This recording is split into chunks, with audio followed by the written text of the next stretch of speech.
from Baptist Hospital. Pavitra from Bangalore Baptist Hospital as a dietitian. Places and also national resource person for government of India. I'm Natasha Bansal. I'm a freelancer and a senior dietitian. I was working with Chapter.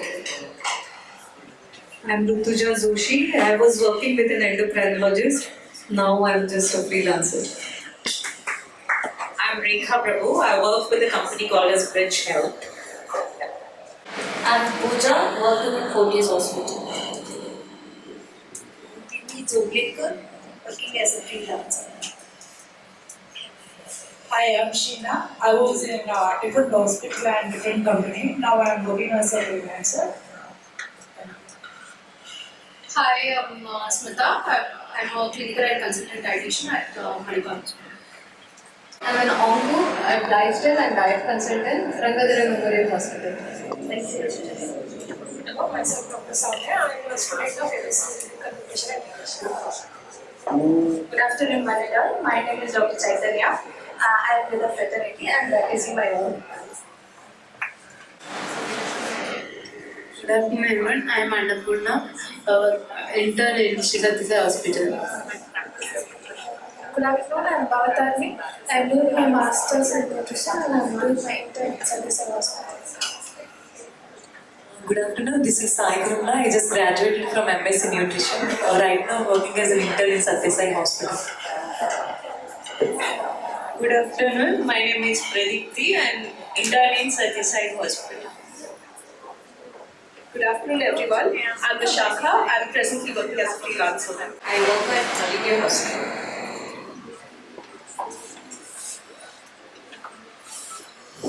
Good afternoon, this is Dr. Rashmi, working in Audience Hospital. Good afternoon, this is Dr. Sunanda, Associate Professor, KVJ Medical College. Good afternoon, I am Neha studying in Physical Education in State University. This is Anju From Honorary Festival. Good afternoon, this is Kaksha. Currently pursuing my master's in physical nutrition. Good afternoon, everyone. This is Vilma, a final year postgraduate student in CU. Good afternoon, everyone. This is Archana, clinical nutritionist, GM Hospital. Hello, I'm Arpita. I'm a clinical nutritionist practicing for past 14.5 years and I'm a founder of Anna Mind and Immunity Services. Thank you. Good afternoon, one and all. Myself, Chitra, working in Bangalore Hospital. Hello everyone, I am clinical nutritionist here from Geostar Hospital, Rajasthan. Hi, I'm Shashikala. I'm a freelancer. Senior dietitian working in Lashmi Fraternity. Senior dietitian from Bangalore and Apollo Good afternoon, everyone. I am Asura Shini, senior nutritionist in Rangadhara Hospital. Hi, everyone. I am Bhavyashri, working at Rangadhara Memorial Hospital. Good afternoon, everyone. I am Uma, working at Rangadhara Hospital. But I've noticed, where are the men? I mean, we don't have male nutritionists, or I was just asking Sunita ma'am, don't we have any male nutritionists or, okay, but then ma'am told me that in India, it's just started. I mean, many men are now pursuing the course or their career in nutrition, and hopefully next year, Samsudin, maybe we'll see more men. Yes? So, Maybe men are not equal diet. Good question. Let us be a majority. your lunch, and I'm from Sagar Chandramma Hospital, and I welcome all of you to Sagar Chandramma Nutricon 2024 in collaboration with IAPEN, that is the Indian Association for Parenteral and Enteral Nutrition. And our main associates for today are Mama's Creation, and thank you Mama's Creation for all your support. And I have Akshit here. Akshit, would you like to come and say welcome to all our delegates? Good afternoon, everyone. We're really overwhelmed to join hands with Sagar Chandramma and such an elite class of nutritionists and dietitians. It's a wonderful opportunity for us, and all of us over here, we would love to collaborate, network, learn, expand, and grow. And it's a wonderful opportunity. Thank you, everyone, and specifically Sagar Chandramma and the members behind it, and the key speakers. And I will now let them take over the stage, and we'll get back to you later. Thank you. Thank you very much. Sagar Chandramma Hospital. Sagar Chandramma Hospital and Fertility Center is a state-of-the-art 24-bedded super specialty setup at Vivipuram, Bangalore, offering individual care to women and their needs before, during and post-pregnancy stage for the complete motherhood experience.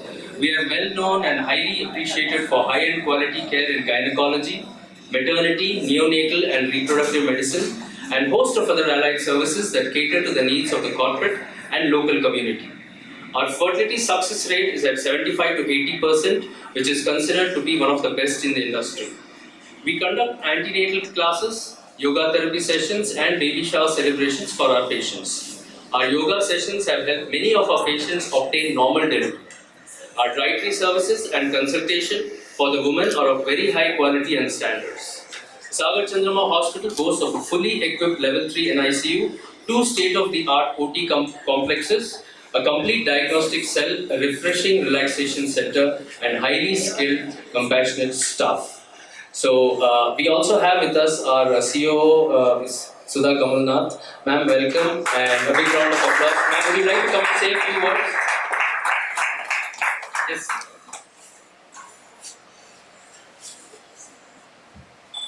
Hi, good afternoon to all of you, and so glad to see all of you here come from all over, I think South India, am I right?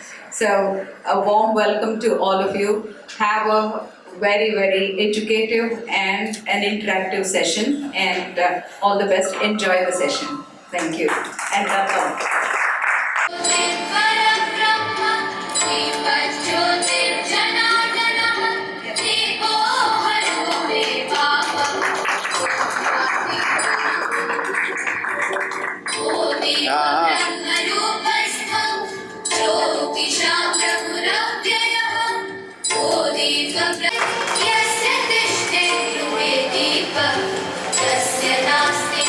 The Honorary Secretary of IAPEN India, Bangalore Chapter, and she comes with 16 years of experience in clinical nutrition.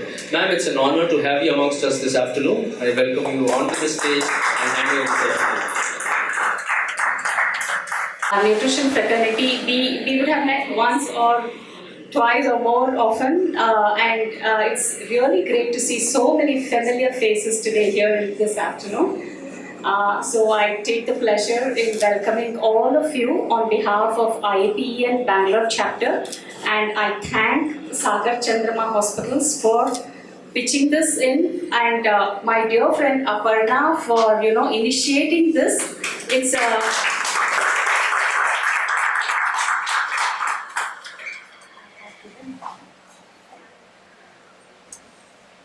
So basically, from IAPEN Bangalore Chapter, we have been conducting academic sessions over the past, a year or so, more frequently. And then, as you all know, we try to, bring in topics which we feel will help every nutritionist in her or his journey. So Payne was asking me where are the men. So I should now say, women have the men. WOMEN, so they're there basically. So that on the integrated, because whatever we do reach the whole community, women, men, children, infants, pregnant women. So I think So with this, let's start the scientific session today, and it's my pleasure again to introduce our first speaker. Today she'll be talking about chrononutrition. Dr. Namrata Pramod, she's a registered dietitian with Masters in Clinical Dietetics and Food Service Management. She's a certified sports nutritionist, currently pursuing sports nutrition diploma from Indian Olympic Committee, Switzerland. Currently working at as high performance analyst with Sports Authority of India. She has about 1.5 decades of experience in the field of nutrition. Her achievements: she is a frequent speaker at corporate and community events promoting good health and prevention of lifestyle diseases. She is also a speaker with many sports academies and high performance academies. She has many national and Olympic athletes under her nutrition guidance. She is a proud team nutritionist for Olympic of Tokyo 2020 and upcoming Paris 2024. She has been awarded Best Young Researchers Award in 2021. Her publications include 6 national and international publications. The recent one being Review of Eating Patterns in Athletes Among COVID Lockdown 1.0. Her affiliations: she is currently serving as local executive committee member IDA, core team member of Ujjwal RD training program by IDA convener, Association of Sports Nutrition. She is the convener, Association of Sports and Nutrition Fitness Sciences, Bangalore Chapter. And I just got to know that she has also published a paper on the same theme that she's going to talk today on chrononutrition, which she has spoken about in AIG conference at Hyderabad. We are really waiting to hear from you, Namrata. The stage is yours.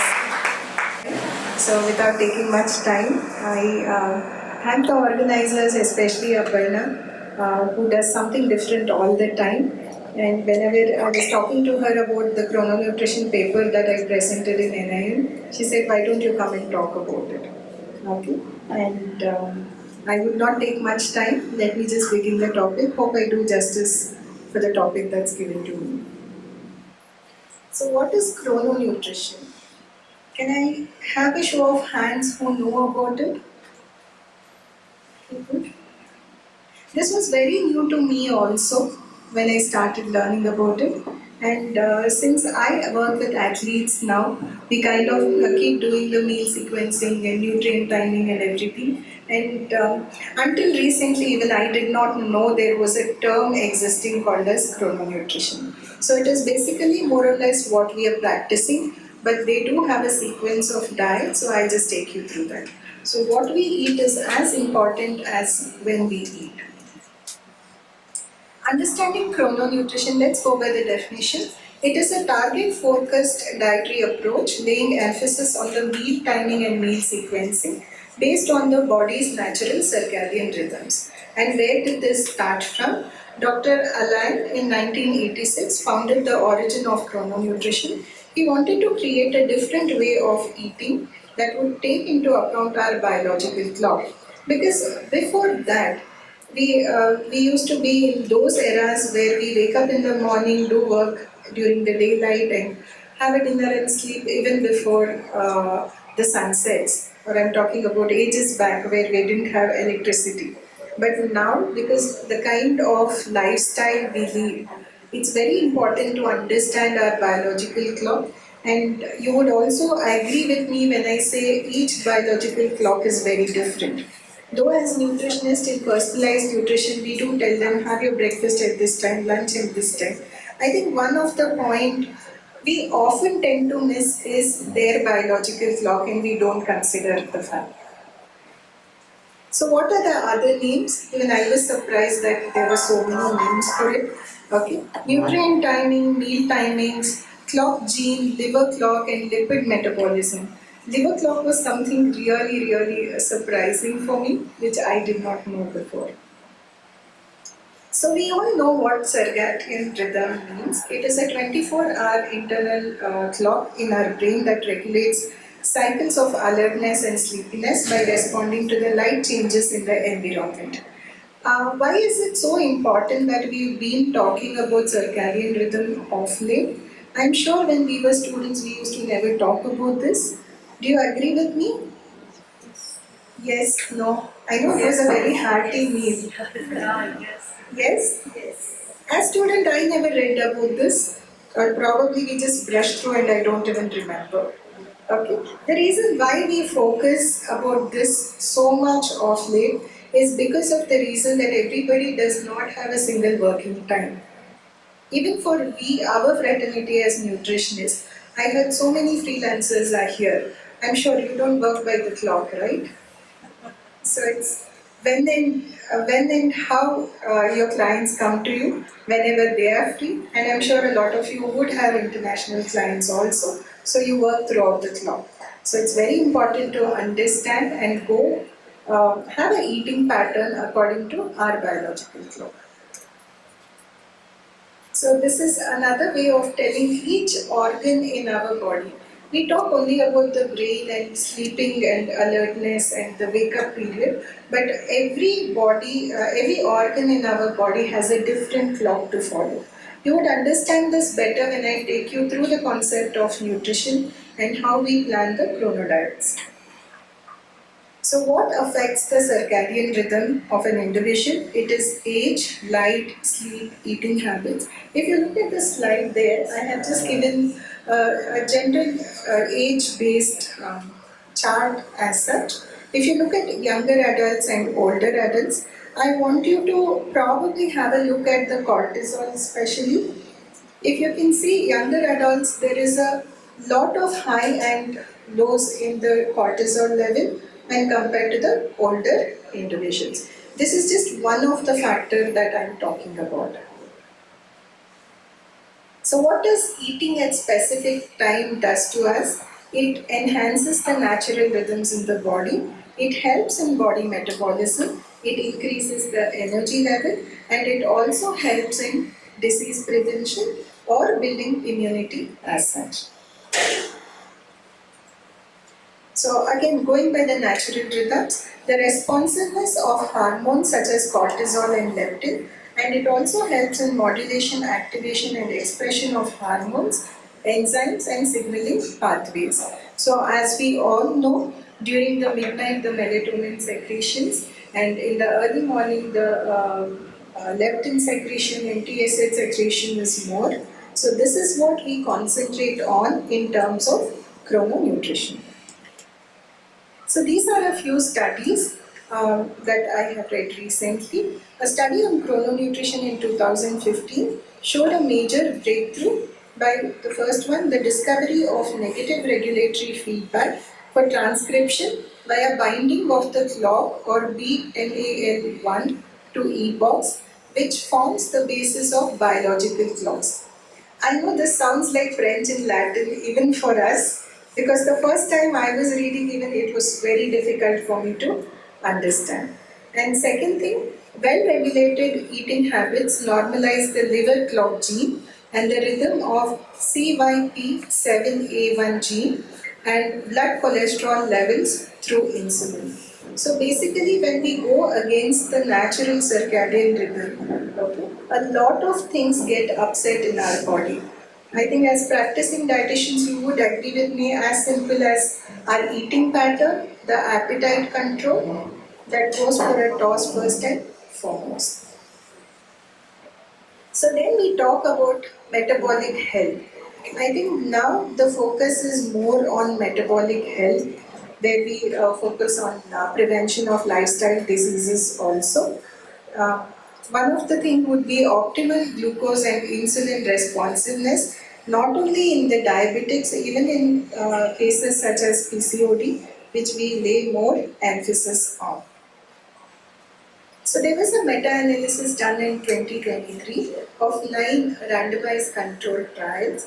A report significantly greater weight loss in the group, higher intakes earlier compared to groups with higher energy intake later in the day. I think this is one of the principles all of us keep working on. This is not something new. We always say have breakfast like a king and probably lunch like a normal person and dinner like a pauper. This has been there. But you would also be surprised to know in chrononutrition, we always say the lunch has to be a bigger meal, not the breakfast as such. So this is a graphical representation of a review paper published in August 2020 chrononutrition for the prevention and treatment of obesity and type 2 diabetes from mice to men. If you look at the time restricted feeding or the time restricted eating, it was 8 to 10 hours per day, and you could see a whole lot of changes in the human body. The whole body and the visceral fat reduced, and the glucose homeostasis also increased. Fasting insulin came down, leading to better insulin sensitivity. The blood pressures and HbA1c also came down in this particular study. Oxidative stress and inflammation also showed a lower sign. So we also talk about digestive health. This is again a graphical representation of a study in February 2021. Okay, if you see the circadian rhythm and the feeding time, they would be in sync or they have to synchronize for better microbiome and metabolite diurnal oscillation. So that is when we always say go by the gut feeling, right? And we talk a lot about gut-brain axis. So the digestive health would not be complete if I don't talk about our gut-brain axis. So it is very important to go by the gut feeling, have a healthy microbiome, and then start your diet. Okay. And I think often we tend to forget about deworming, right? Especially in a hospital setup, because I've been a clinical nutritionist for so long, right? We never really give, we never focus much on the deworming of our clients or individuals as such. Let's see that we also work on deworming even before we start all the detox diets as such. And that is when the response of the body is much better, especially in terms of the micronutrient absorptions. So I'll quickly take you through the phases of nutrient timing or chrononutrition. Yes, this is very important for those who are practicing with athletes and individuals who have higher physical activity. The first one is the energy phase. We always focus on pre-exercise phase, where we also lead to carbohydrate loading. And anybody who works with athletes would know we don't advise the athlete to go fasted and then train. Okay. Then the second important phase in the energy phase is during exercise phase, where it is very important to maintain the blood glucose level so that they have energy to complete the whole physical activity. Then comes an anabolic phase. The body enters a catabolic condition right after a strenuous workout session, decreasing the liver glycogen and increasing the muscle protein breakdown. So nutrition intervention is very important to make this metabolic change into an anabolic phase. Then comes the adaptation phase or the post-exercise nutrition, which is the first 4 to 6 hours. Periodic carbohydrate feeding can help sustain a fast rate of muscle glycogen accumulation for up to 6 to 8 hours post-exercise supplementation. So following a chrononutrition diet or a chrono diet, I'm sure when you have freelance practice, they come up with so many words that we are not familiar. So that is when we realize we have to be updated with our knowledge. Right? This is a very big thing, at least not in India as of now. A lot of other places they do practice under the bracket of chrononutrition. So let's look into what exactly we could also do. It implies that 4 meals including the snack are taken at fixed time and about 4 hours apart. So why do we say 4 hours apart? Because that is the average time it takes by our body to digest a meal, and then the body also secretes hormone approximately every 4 hours apart. So I think this summarizes whatever I wanted to explain. So let me just take you through an example of how a chrononutrition diet would look through. I'm not given the items per se because I know our fraternity would probably be able to translate it. Okay. In the breakfast, predominantly secreted hormones are insulin, lipase, and protease. So, composition of breakfast should be carbohydrate, proteins, and lipids. Then, during lunch, insulin and protease again. This indicates to take a single dish with carbohydrate and protein. Fats should be lesser than breakfast, and this provides body with energy for the rest of the day. That's why I said the lunch would be bigger when you're practicing the chrononutrition as such. We don't go by breakfast being the heaviest in this diet. And the snack, this is the time where you have peak insulin levels in the middle of the afternoon. This peak would serve to assimilate the sugars consumed in order to compensate for the fatigue. By evening, we are also mentally tired. It's not only physically. Aren't we all? Yes, we would crave for our cup of tea at that time. Very much. Okay. So that is when it would be a high sugar diet as such. This is also to take you through the energy requirement till the end of your dinner. And in the dinner, digestive secretion are less in the evening. Thus, the diet allows for a light dinner so as not to disturb the body during its sleep. This meal is not compulsory, which is a good news for people who would prefer to fast. Sorry, I think you do all know about intermittent fasting, which was one of the happening things sometime back, right? But do you think these concepts are new? This is somewhere that we have followed, but probably not under these names as such. So, do we have a pros and cons of the chrononutrition? Yes, we do.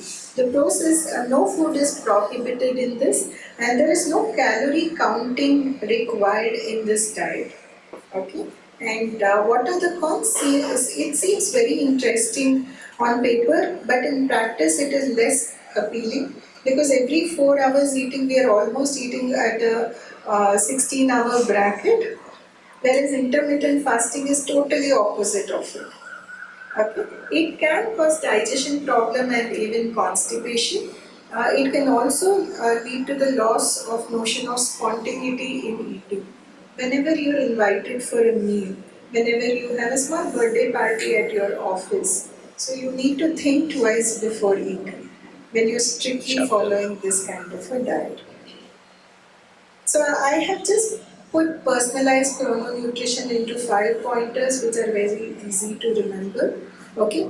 First one, always know your client whether they are a night person or a early bird person. Okay. We still go by 8:30 breakfast, even if the person is waking up at 4 o'clock in the morning. We don't really take into account. Okay. Not all of us, but maybe sometimes we miss seeing that. Right? So it is very important to understand your client, and it need not be one meal time for everybody at home, especially who wants to practice this. And second thing is time restricted eating. Like I mentioned in the previous slide, the dinner might not be necessary. If you could make the snack itself a heavier, not as heavy as dinner, but somewhere in between a snack and a meal, I think that would be more good. And third thing, this is a very interesting thing. Most of the studies tell that we are supposed to consume similar amount of calories at each meal. I think more or less we do it, but we don't really put more focus on that, right? When we, as students also, when we work out on the exchange list, we are always taught to do equal exchanges. But somewhere when you are doing it in practice, if not for your clients, even for us, we don't really follow it. So it is very important to have similar number of calories at each meal. Maybe your breakfast, your today's breakfast has to match with your tomorrow's breakfast. I think that is where majorly most of us go wrong. I think lunch and dinner is more controlled because we go by 2 chapatis or 1 cup of rice and all that. But breakfast is a huge variant. So it is very important to have equal number of calories in all of your meals. And listen to your gut. Without that, we don't say go by your gut feeling. It's very, very important. Okay, and especially with the rise in the consumption of antibiotics off the counter also. Anybody having a slight gastric issue, they would just pop up an antacid, which really harms the gut microbiome. So it's very important to listen to your gut. And the fifth one would be food selection.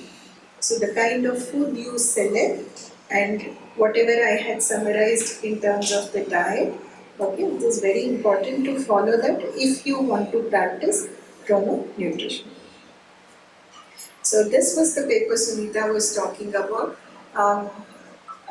She's my colleague Shweta. She's from NIM Hyderabad, and we just presented a paper on chrononutrition, especially in athletes, since I deal with a lot of athletes now.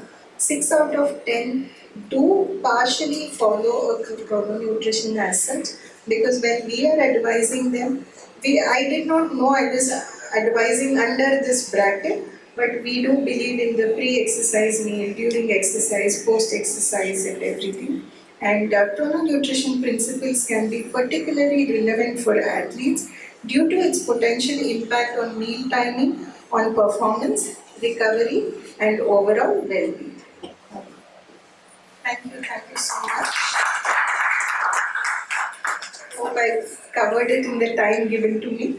Thank you so much, Navrata. That was, I was actually looking forward to this chrononutrition because when I realized this was something to do about timing, I was thinking it was more about meal timings, but what I realize now is it's about how much of macronutrients you divide into each meal as well.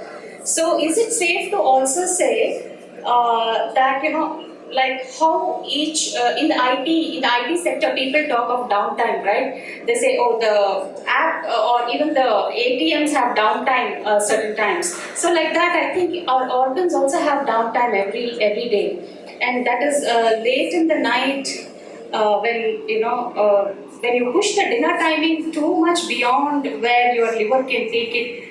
That's like you're trying to feed it during the downtime. That's also some of that is kind of abusing your system. So probably, this is something that is really fascinating.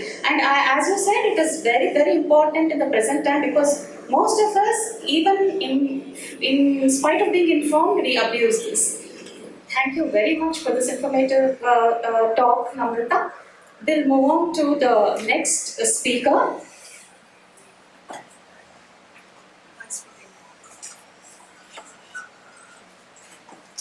Nutritionist. She's completed her PG diploma in dietetics, food and nutrition. She has 11 years of experience. She currently works with Fortis Hospitals, Cunningham Road. She's there from 7 years and she is mainly a ICU nutritionist. And she is bringing a case from ICU for us today. She is the life member of IAPN and IDA. She worked at HCG Cancer Hospital, Columbia Asia Hospital, and she's also worked with MD Diabetes Hospital, Chennai. She has given nutrition health talks at various companies, for example, in Gymkhana and for employees of Qatar Airways, etc. She has given nutrition talk for sports athletes. She's actively participated in various activities by IDA, like Nutrition Week, Dietetics Day from the hospital. We know Rinki very well. She's very enthusiastic with her team coming up with very innovative activities from the hospital. She published various articles regarding health and nutrition in Peak Life magazine, various newspapers like Deccan Herald, Times of India, etc. Welcome, Rinki.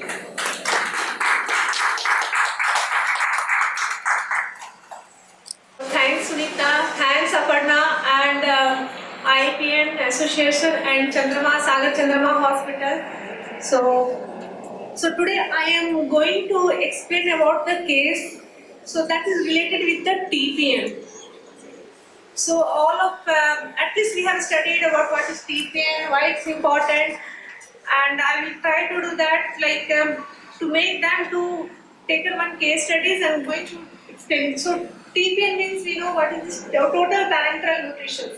So this is the what we do when the GIT is not working. That means our gut is not working.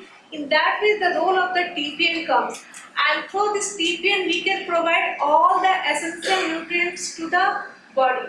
So this is the method when the person cannot take or should not receive feeding or fluids by mouth. So as like we can't start the TPN, for starting of the TPN we have some indications.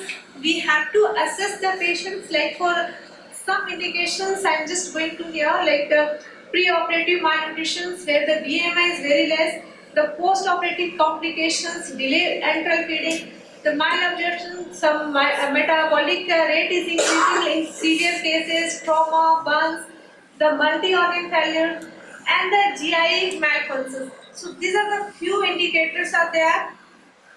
And in this TPN, we can get all in nutrients in one packet, like glucose, amino acids, triglycerides, electrolytes, trace elements, and vitamins.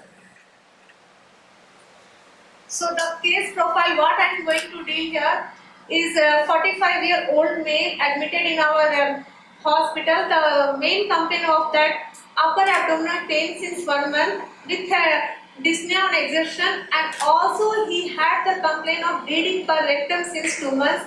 Patient was a known case of diabetic and IST. So no alcohol, smoking, and at the time of like admission, the pulse and all, it was normal. So echo, that is mild and marked, that was the find out, and the USG abdomen, in that they found what was their polylithiasis, and also he underwent CAG, that means the coronary angiogram, and in that the diagnosis was the TVD, triple vessels disease. So investigations of that CT scan, it was like a transverse colon malignancy, and also the colonoscopy revealed that the ulcerative proliferative lesion near hepatic ligature. So this was the colon of the structure where that we can see the ascending colon, transverse colon, and the descending colon, and you can see here the right colic hepatic flexure. The final diagnosis of that cancer proximal transverse colon, and the CAD, that was the diagnosis was the TVD. So just because it is related with the part of the GI where the role of the small intestine and the large intestine comes, so I would like to little bit just I wanted to give the information, you know, the part of the most of the nutrients are getting absorbed in our small intestine. So I think everyone is knowing it about this, but still the stomach, duodenum, you can see here the most of the part like calcium, phosphorus, magnesium, iron, copper, thiamine, and apart from that, like much of this one fat soluble vitamins like A, D, E, and K, niacin, biotin, these are the absorption occur in duodenum, and we can see this jejunum. This is the part of the small intestine, and we can see most of the absorption of nutrients again, the fat soluble vitamins, the water soluble vitamins. Apart from that, molybdenum, manganese, calcium, the ileum. It is the when we take the size of the small intestine, it is almost 7 meter, and the ileum is the part where it contains almost about 3.5 meter. And most of the absorption like vitamin C, vitamin B12, that is very important for the blood and also important for the nerves. Vitamin D and K come to the part of the large intestine where the water, vitamin K, biotin, sodium, potassium, and the short chain fatty acid. So this is the part where just I would like to explain about that absorption.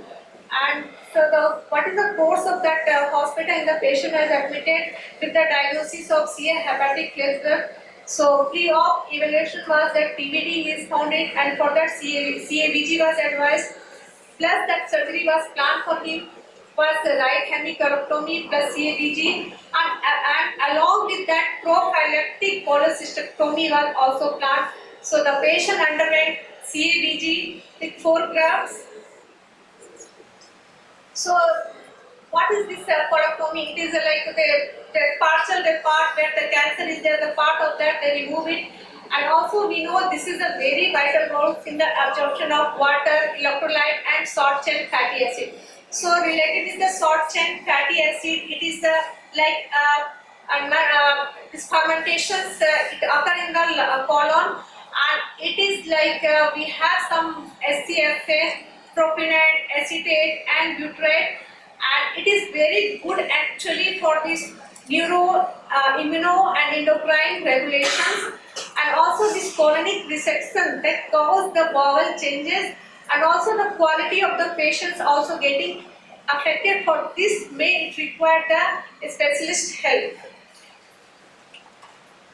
And the side effects, this coloctomy also, it could be the loose stools, the bowel frequency is increasing, and the nocturnal defecation. So it can also be like very difficulties, and it takes time to adjust with that, and it may improve with the symptoms, but it takes some time. So these are the just few biochemical parameters like hemoglobin, platelets, creatinine, sodium, chloride. So almost here the report, where some report is like creatinine all become little less, the hemoglobin was little less after the surgery and all. Then albumin, 1, calcium, magnesium and phosphorus. So these are the medications was prescribed for the when the patient was admitted.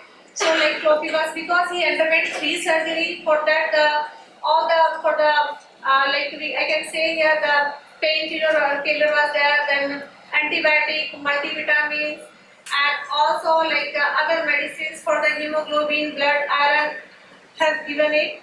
So nebulizer, monocept, pan, endolo, cabin implants, it is prescribed for the patient. So I will go to the now the dietary recall what we have done as a nutritionist. So the patient was admitted on 7th Feb, and 8th was NPO, the reason because of some procedure and all. So 9th to 11th patient was on the, because he was a diabetic, so we have given it the soft, whatever the diet, like for the according to the patient we have planned. And the energy protein already it has mentioned. 12th the surgery was scheduled for CABG, cholecystectomy plus laparoscopy, right, hemicolectomy. Then POD1, that was the NPO. The next day started with the PN, parenteral nutrition, aminoven 10% at the rate of 20 ml per hour. So we know the aminoven 2 range comes, one is 5%, another one is 10%. So this was the energy and protein we received. POD third day, what we have slowly started with again with the aminoven plus the clear liquid diet. And you know the sources of the clear liquid diet is like your coconut water, reality vegetable, the filtered soup, and the plain water. So in that also I have given ONS. ONS means oral nutrition supplements. The POD 4, say the clear liquid diet have been increased from 30 ml to 50 ml plus ONS. Then 5th day we have started with the TPN, that is small cabivan. That is a rate of 40 ml per hour, and the route also, whenever we start, we should know the which route we are going to give. So there are 2 routes are there. One is central and another one is peripheral route. So started with the central route. Then POD 6, the TPN slowly we have increased because the requirement again it have needed. So here we can see the variation in the energy and proteins. The 7th day, the TPM one was the same, but the liquid diet 50 ml we started. 8th day, the TPN again have increased from 60 to 80 ml per hour. But what happened this 7th day, 8th day, the phase of that 7th day patient was doing good, shifted from SICU to the ward, where the central route was that TPN bag was not available. So we had changed to the peripheral route. 9th day, the patient had that abdominal pain and shifted again to the ICU, where all the oral liquid diets, whatever we were giving, that we have stopped. Only the sources of the aminoven plus the TPN we have provided in the ICU. And the energy and protein we can see here almost 2300 calories plus 146 grams of protein. Then again 10th day, the patient we have got with the central route, we have started with the same rate 80 ml. 11th day, patient the abdominal pain has improved well and started again with the oral liquid diet, and the TPN we have decreased here from 80 to have made it to 50 ml per hour. The 12th day, the TPN, aminoven and TPN we have stopped it here and started with this oral semi-solid diet. So we know in oral semi-solid diet like some types of ganji or something like soup, some thickness and all, we have started giving it. Then 12th day, TPN have completely stopped with the just only amino and the sources of that is 20 ml per hour plus the semi-solid diet. 13th day patient has shifted to the ward, so we have started with the amino and plus the oral diabetic soft diet and the ONS. And that 14th day and 15th day just we have observed patient was doing good, and the end of this 15th day patients like got discharged. That was the date of 28th of February. So before starting this TPN, so we have done, sometimes we started with the slow rate, then slowly we have increased it, then shifted to the ward, then again we have to. So there are so many things it happened in the nutritional points of view. So here the role is that just before starting we have to assess the patient. That's very, very important. And then we have some guidelines. As per guide, if you see ERA's protocol, enhanced recovery after surgery. So anything related with the either metabolically or nutritionally points of view, the key aspects of peri-operative can include integration of nutrition into the overall management of the patient, avoidance of the long periods of pre-operative fasting, and re-establishment of oral feed as possible as after the surgery, and start of nutritional therapy. So before starting we have to follow the guideline, and the guideline of parenteral nutrition also. So this is the, we'll start with the amino, and this is just filling the gap of the nutritional deficiency and commencement of the TPN. So we can't start the TPN at the very high volume because the chances of re-feeding syndrome also could occur. So whenever we're starting, we should keep in the target, either we should start with how much ml. So that for that we should discuss with our surgeon, anesthetic team, and then we can go ahead with that. And the batch already it is already like it contains the carbohydrate, lipid, and fat. So it is already prepared bag is there. No further additives to be added. If suppose that it needs to add it either potassium, say some other electrolyte, we have to choose the other line. We can't give in the TPN. So review of the patient, that is very, very important. Monitor and the biochemistries, like we have the blood glucose, we can see. Then we have the calcium, magnesium, phosphorus, even the electrolytes, sodium, potassium. It's very, very important to assess the patient, and also the intake, output, we have to monitor it. And also while there is patient at risk of refeeding syndrome should have it. So start with the lower volume, and we should assess all the things. And already I told you this, we can give the slow rate, and the time to reach the target, it may not be reaching in the same day or 2-3 days. It may take 5 to 7 days. So again, post-operative nutrition is associated with significant reductions in total complications compared to the traditional post-operative feeding practices. And also the reduce the peri-operative discomfort, including anxiety, oral pre-operative carbohydrate treatment. So we have heard about this carbo load, and also that's really, it's working for the patient. And we can start just before 2 hours of surgery. So the chances of the post-operative complication we can avoid with that. And also that very important things here I would like to tell, immunomodulating ONS, including like we have arginine, glutamine can be prepared, and this can be administered at least for 5 to 7 days pre or peri-operatively. And when patient do not meet the energy target, so it is recommended to encourage the patient with the ONS. So this was the anthropometric measurement where the height, weight, and it came to the normal BMI, and the ideal body weight is 70 kg. So this is the as per the Aspen guidelines, the energy requirement, protein, carbohydrate, fat, and fiber. So now the role of medical nutrition therapy, that is very, very important. So first of all, we should keep it in mind when we started, the sufficient amount of protein is very, very necessary because it helps in the wound healing, and also it helps in the muscle mass, and inclusion of foods such as prebiotics and probiotics that also help to preserve the gut microbe. And post surgery, what we are planning, if the plan with the low residue diet, Okay, and also remission amount of fiber we should systematically we can increase it as soon as the patient is tolerating well. Calcium rich diet also it's needed to help to bind up the bile acid and also stimulate the proliferation of epithelial cells for colorectal cancer. Adequate consumption of fruits and vegetables because it contains the phytochemicals that helps to decrease the production of nitrosamines because we know nitrosamines is a carcinogenic affected and fiber rich foods such as vegetables, millets, complex carbohydrate greens and other fruits also help to remove of the potential carcinogens and also bile acid promote the production of SCCA, SCFA, saturated short chain fatty acids the production occur in the colon and it is very important. So make sure whenever we are giving, you should include the fiber in the diet. So this is the discharge diet plan we have given to the patients with early morning breakfast, mid morning lunch, evening dinner and bedtime. So in that we have added the ONS almost 3 times, 3 scoops, 3 times because the guideline says when we are giving the ONS, the oral nutrition supplement after any major surgery, it should be for at least 3 months, 90 days and we have to follow with that. A patient has come after the discharge after 3 days.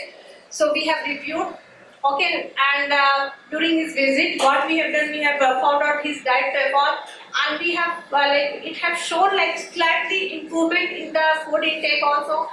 And ONS was continued 3 scoops, and patient was initially on low residue diet, but later we have increased with the fiber in both ways, soluble and insoluble fiber.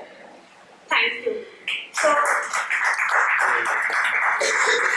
So in this, just I would like to say the ONS what we have given because there are some ONS we can't give with that clear liquid diet. So what we have used it was the sachet Nutricon and that we have mixed in that clear liquid diet and sachet contain 6 grams, it give you 5 grams. So beginning when we started with the clear liquid diet, maybe 1/4 of that 2 times, 3 times, and slowly we have increased. So like that, the later on when the patient intake have been increased, we have changed that sachet to another ONS, high protein.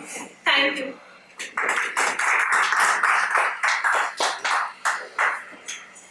Thank you, ladies.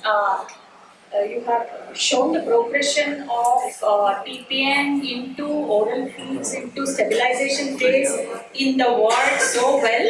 A case which was taken forward so well. I'm sure we have students here when you were introducing yourself. I saw that we have quite a few students here. I hope it has really helped you all to get a bird's eye view regarding how TPN is taken forward. It's a complicated case, it's a hepatic cancer and that too, and then 4 vessel disease. So there were 4 grafts, 3 vessel disease.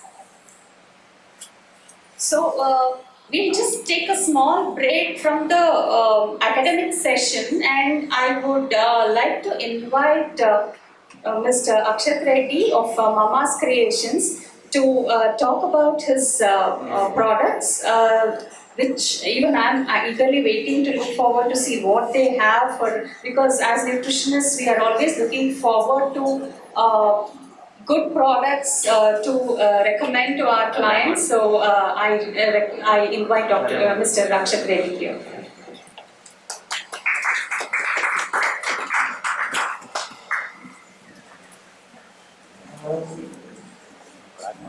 How we started this now. So initial days, everybody, I know there are a lot of mothers over here and women over here. Everybody, the first thing that happens with the mother when they call their kid is the first question that comes out with the kid is, what did you have? What food did you have? That's the first and primary most concern that every mother has. And so every mother has that concern, and as a child also, every child, although when they're kids they want junk and everything, but once they start growing up and they feel that, when they start living distant with the mother, that was the same case with me as well. So me and my sister started staying away from mother, so then we started thinking, in the COVID times, we were not able to get quality food from all the packaged foods, we literally were noticing the kind of difference when we ate at home, when we ate outside. So one fine day we sat down and we thought we should start this, and my mother is not here, but she was a primary force for starting this company. So she was the one, she pushed me, and she asked me to, you should do this if you really think to bridge this gap. And that's how we came up with this name called as Mama's Creation. And the first thing when we thought about the first product that we were coming up is with breakfast and snacking. Because we all know this market is completely filled with junk, and there are no prominent players who are doing nice ingredients, who are using like millets or anything in the market. So that is when it came to our mind that we should completely work on bringing in foods that are ready to cook, ready to eat, and foods that can be used as snacking meals in between the main meals. So then we came up with something called as pancake mixes. This is made with millet-based foods like foxtail, ragi, jawar. These constitute like 80% of it, and then we add organic jaggery around 7 to 8%, and we add around 0.45% of baking powder, which we are working to eliminate that as well, because we don't want anything in there. That is what we were working to, and we worked a lot on the recipes and try to bring out that taste in them. And then on a later note, then once we started working on these products, we got into the market, and we were also seeing a gap in between in nutraceutical market. So we thought we should come up with ingredients that actually make sense and which are not synthetically derived. So then we went to the ancient part of the wisdom, and we tried to work on the more ancient Ayurvedic medicine and the modern science. We were looking at other brands, what they were doing, other companies, what they were doing, and trying to resolve and get closer to the point where we can come to a natural nutritional supplements.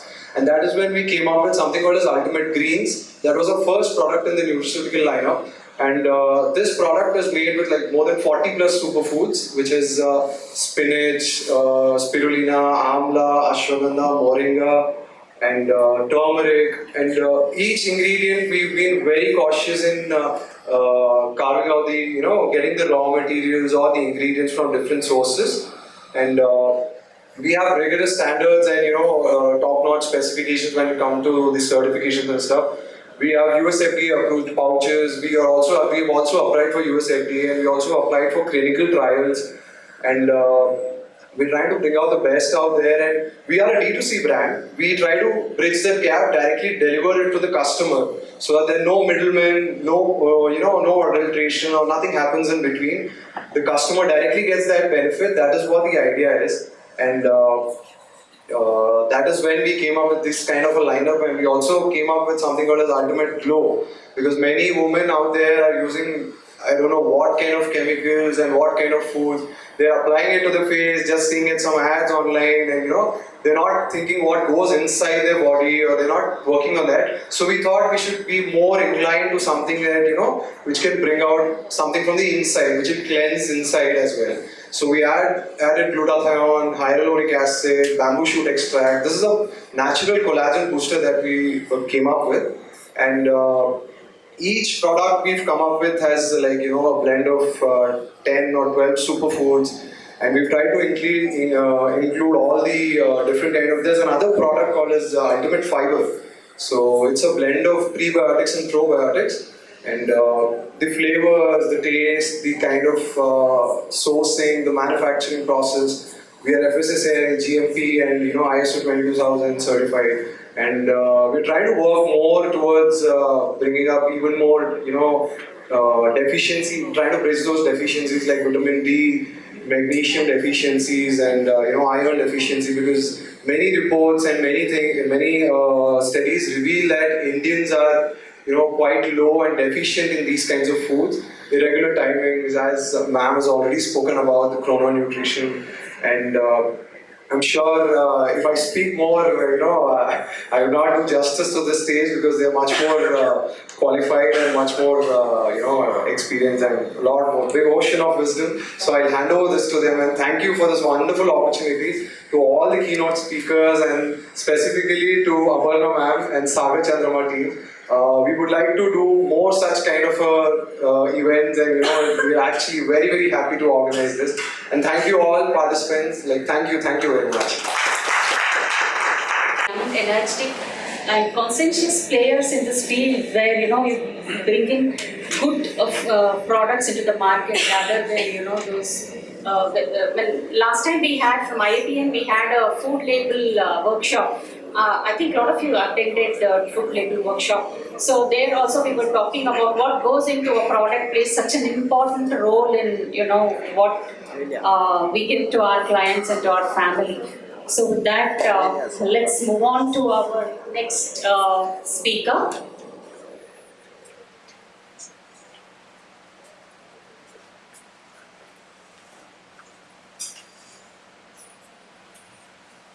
A person who doesn't need much introduction in a forum like this, a very good friend again, completed her master's level specialization, diet and health and disease from Cal State, Northridge and Seattle Pacific University, PGDND, nutrition and hospital dietetics.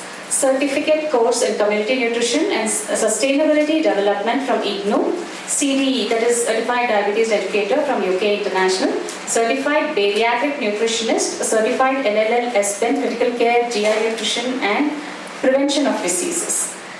She currently works as a Chief Clinical Dietitian at Trust Well Hospitals, Bangalore. She is the founder of Amita Ahara, Eat to Live, which is an online nutrition consultancy services. She's a gut health dietitian who was certified with, who has a certificate in sensitive gut from Harvard online course, consultant nutritionist for Debra India, Center for Human Genetics, Bangalore, Community Nutrition Program, consultant DMCP, that is Divine Mother and Child Health Program from CSI Foundation, National Executive Member of IAPN India, that is Indian Association for Parental and Enteral Nutrition, elected board member from European Society for Swallowing Disorders, ESSD, Chief Program Officer for Dysphagia India, FODMAP certified from Monash University, Certified Diabetes Educator from UK International. Her publications include, she is an author of the textbook Nutrition and Biochemistry for Nurses by Reed Elsevier. She has the book has come out with 3 editions. Kudos to you, Srimati. She is the author of this book of Nutrition for Nurses by Reed Elsevier, 2019 and 2023 editions. Author for Neuronutrition Booklet, 2017. Editor Gut Health, Fasai Handbook. Contributor to many articles both in press and online. She has professional affiliations with ASPEN, ESPEN, ESSD, IDA and NSI. Her awards and recognitions include, she was awarded the most promising nutrition consultancy company. Her company, Mita Ahara, was awarded this in 2023. For excellence in leadership and healthcare, she was awarded in 2023. Again, in Women's Super Achiever Award in Nutrition and Dietetics 2024. Michael Donovan Award, NFOSD, that is National Foundation of Swallowing Disorders, USA 2024. Welcome, Srimati. Are both clinical as well as freelance dietitians here, and what we are doing here, most of us know that people come with PCOD and hormonal health, infertility, and you could see that the wonderful 24-bed Sagar Chandramma was talking about how pregnancy, infertility and other services they give here, and also the Mama's Creation, they were talking about different products for women.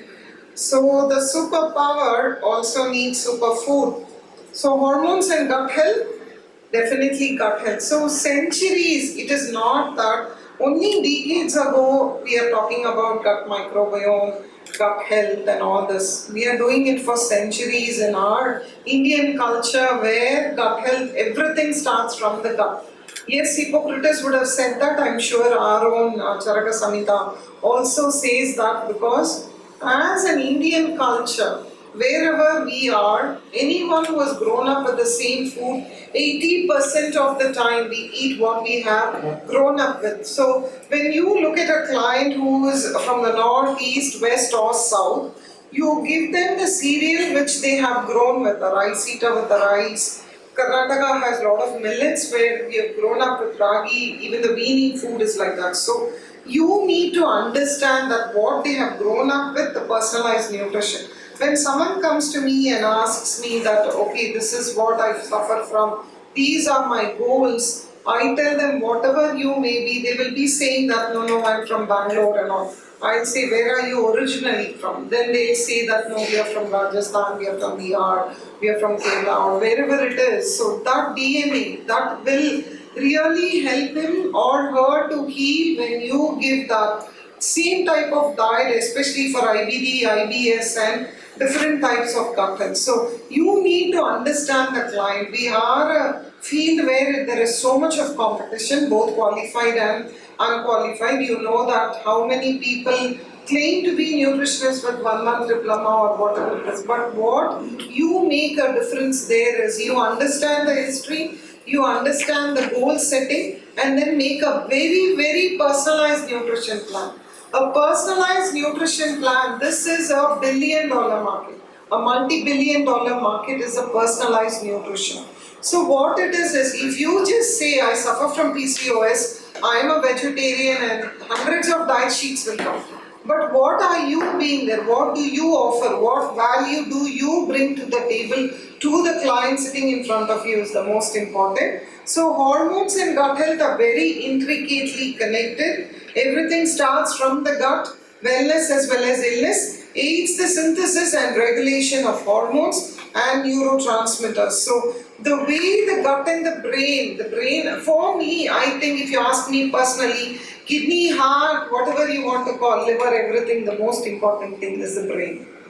Why it is? Because it makes you as an individual, the way that it talks with every system, the cell phone, tower and the SIM card, that is the gut and the brain, they talk to each other. It is the vagus nerve that connects throughout the body, where you get all those signals, the neurotransmitters. You're hungry, you're thirsty, you have a craving. Think of a French fry and you can see the aroma. Think of a khichdi or a pongal vada with a chutney. You can sense the black pepper emanating, the aroma. So everything that is always there in your brain. So the gut and the brain, the most important. And the hormones. So the way that you keep the gut healthy, that is the one that is going to make sure that your hormonal system, so the gut and the kidney axis, the brain axis, the heart axis, and of course the hormone axis. That is why every 2 streets we have an infertility clinic, and we have, because people are, the women, it's not just the women. Last week there was an article in the Neuroscience News which said that the fathers, what the male eat has such an impact on the fetus growth, the fetus health, physical and mental. We always talk about maternal nutrition. Yes, it is very, very important. It says very clearly how it is both parents. It is not just the maternal alone. Yes, it has an impact, but it is also 50% paternal. So much DNA is whatever it comes from. It clearly says that the habits of the male, the way he leads a lifestyle also has an impact on the fetus growth, physical and mental. So it is important. If you could see it last week, Neuroscience News, it will give you a lot of insight on that. So it has an essential role in the immune system, the hormones and the gut health, contributes to the regulation of estrogen levels in the body.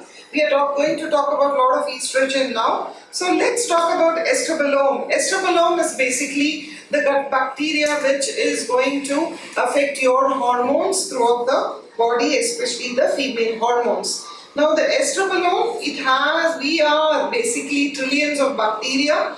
There is a lot of bacteria in our gut, as you all know, gut microbiome. It is also the type of bacteria that is there on our reproductive system, on the skin and various organs in the body. So the estrobolome, this modulates the way the enterohepatic circulation of estrogens and affects the circulated and the excreted estrogen levels in the body. So we are going to talk about how estrogen is secreted in the body and how it is regulated by the gut and how it is excreted, and why in PCOD, in endometriosis and other things there is a dysregulation, and why there is a lot of estrogen is not secreted but it is come back to the body and affects the and causes PCOD and different types of hormonal disturbance in the body. Now let us look at steps of the estrogen cycle. Estrogen is produced in the ovaries, the adrenal glands and the fatty tissue.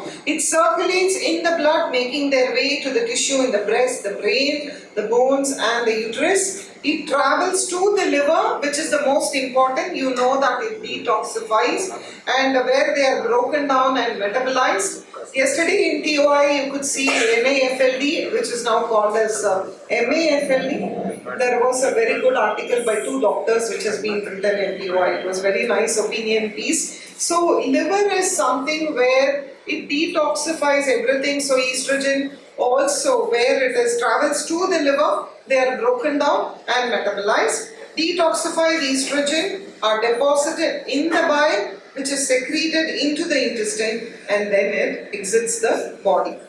Now look at this complicated interconnection and symbiosis. Basically where it is, when you need something, when the body needs to be on homeostasis, where it is your heart rate is regulated, your insulin secretion is regulated. If you are a normal person, like not a diabetic, and the body temperature, your breathing, number of heartbeats per minute, so those are all something called where it is. Body is such a wonderful machine where it regulates and keeps everything in the homeostasis. But when there is a disruption, when there is in the microbes, in the estrobolome produces beta-glucuronidase. Now, I am not going to talk about, I have about 15 slides, I am going to take only 15 minutes. What I am trying to tell you is I am not going to talk more of diet because you are all experts here. Mainly how it is, because people, when the client comes to you, they already are Google doctors. They know so many about other things, and we have many doctors and pseudo nutritionists in the Instagram, the influencers. We don't dance in our Instagram, but we have more of knowledge. The people who dance, let them do their own thing, but we have to come across that we understand science, we are flexible to their routine and try to give them a personalized plan.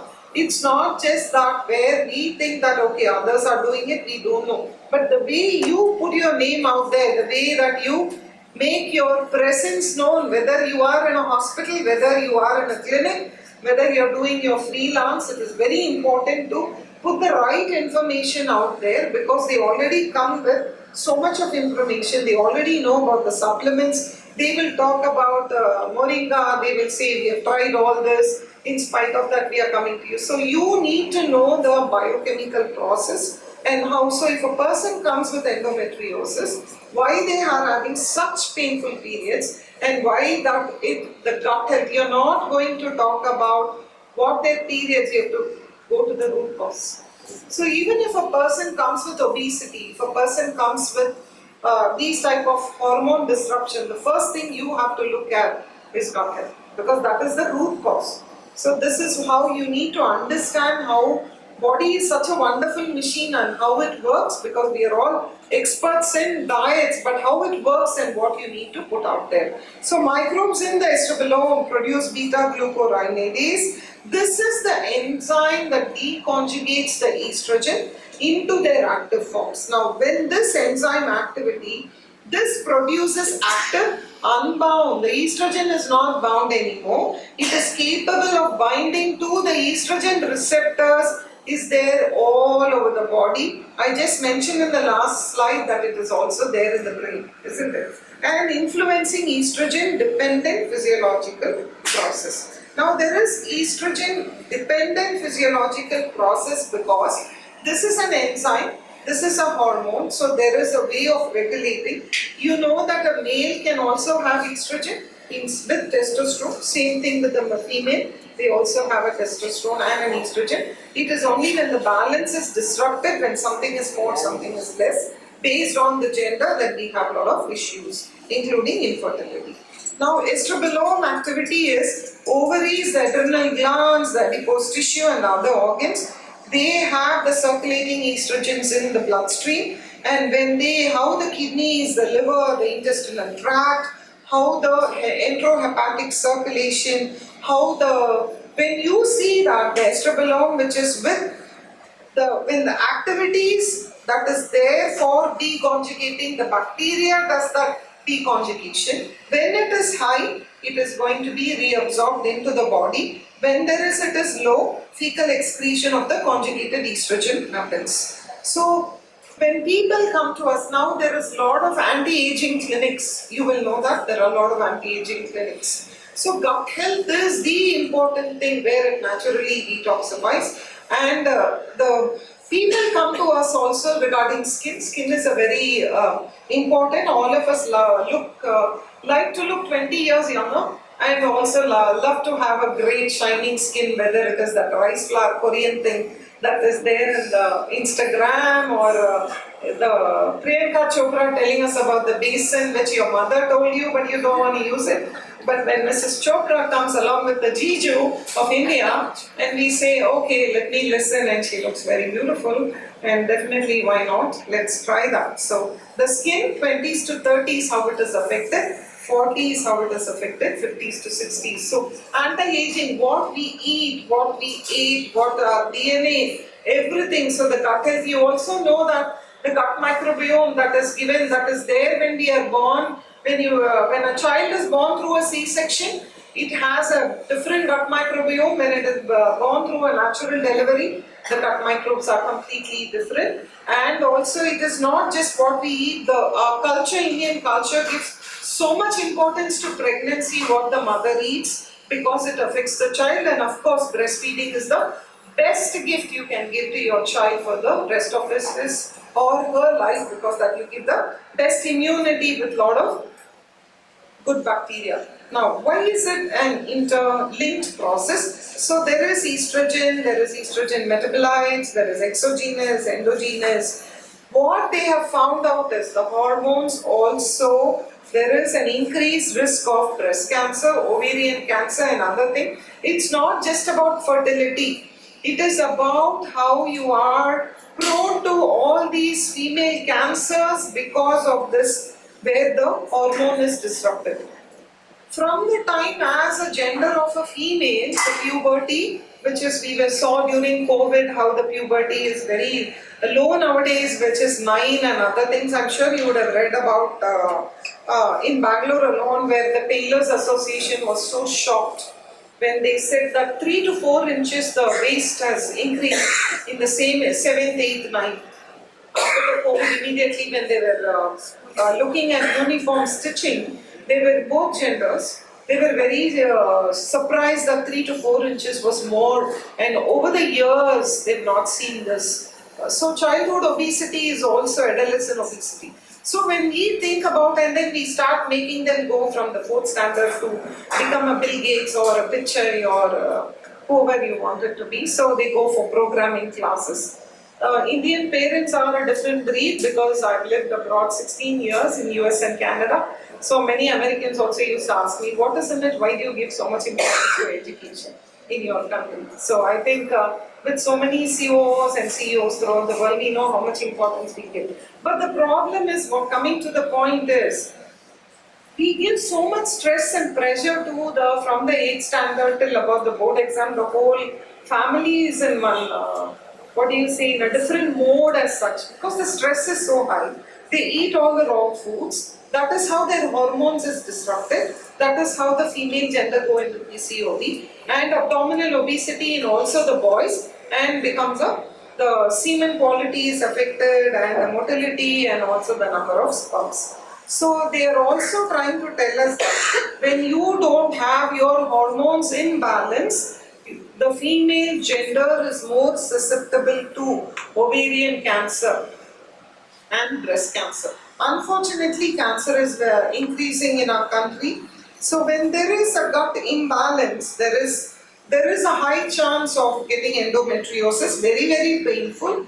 PCOD, breast cancer and prostate cancer. Now, this is a very interesting slide. Patients with and without endometriosis, they share the same bacterial abundance. So when you talk about prebiotic, probiotic, beneficial bacteria or whatever you want to call it, which is your bifidobacterium, your lactobacillus, your boulardii, all your different type of species of beneficial bacteria, they found that in the endometriosis patient as well as in the normal, there is not much difference in the beneficial bacteria. More studies are needed because of the secretion through the stool analysis. They were surprised that how come endometriosis did not have a disruption in the gut hormone.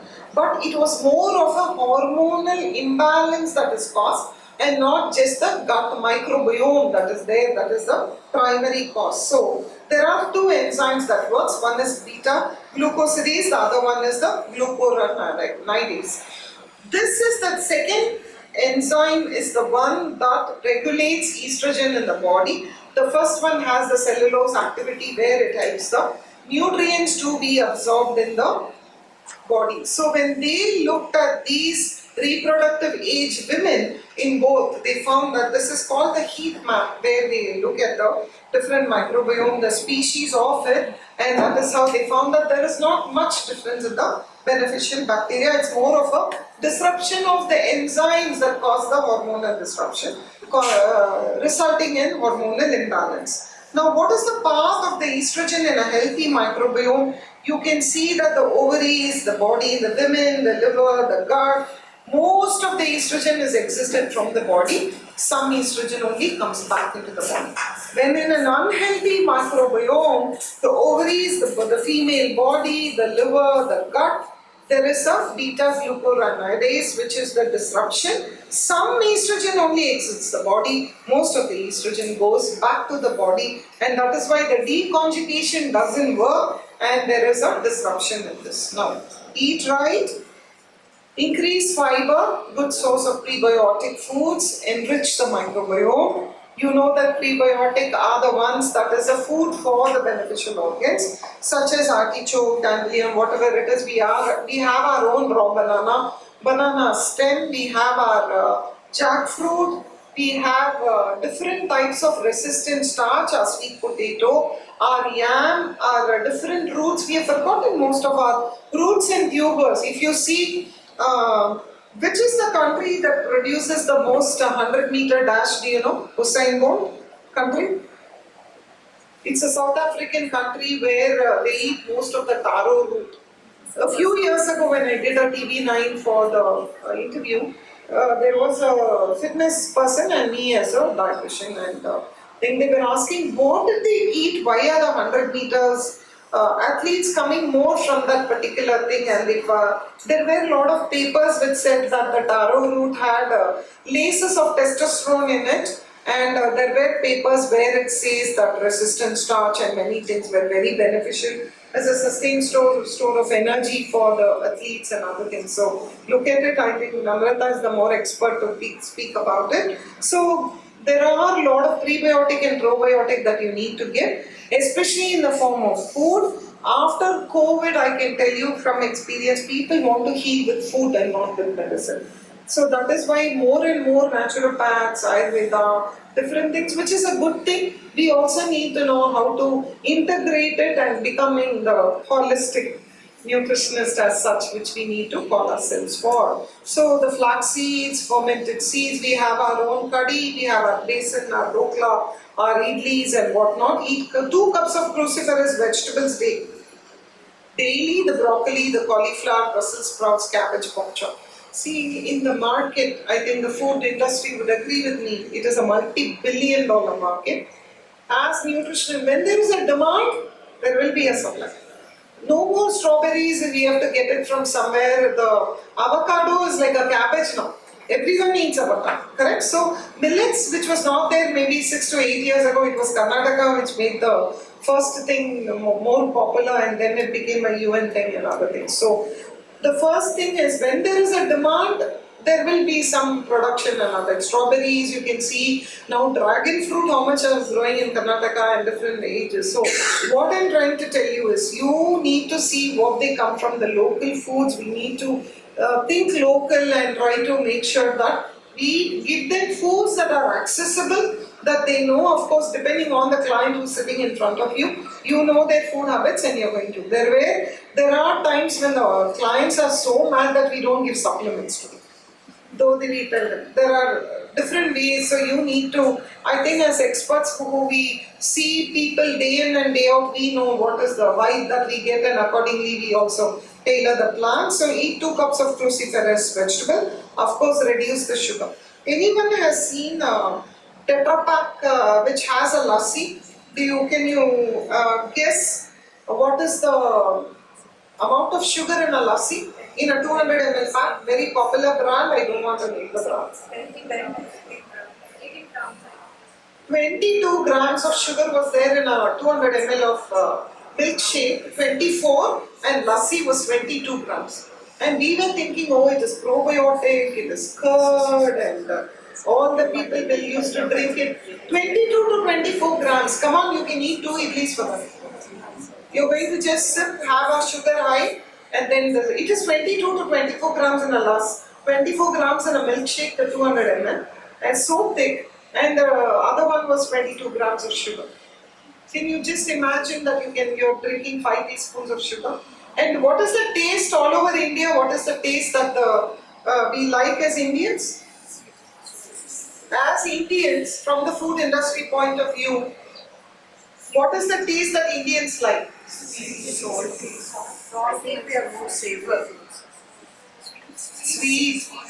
That's why from your Colgate toothpaste, it's a sweet till the end, till the night what we do. You get all those mixes of ready to drink milk, ready to eat. Please, nowadays of course people are looking at sugar but not much. Taste is a very important thing. Texture is the next, but Indians love sweet. That's what the data says. So reduce sugar, Indian vegetables and roots can be there. There are a lot of soluble fiber. What is guava gum? Which is our vegetable that has the highest one, which is used even in our constipation, the fiber powder and other things, including a Japanese company is making about guava gum. It's coming from cluster beans, yes.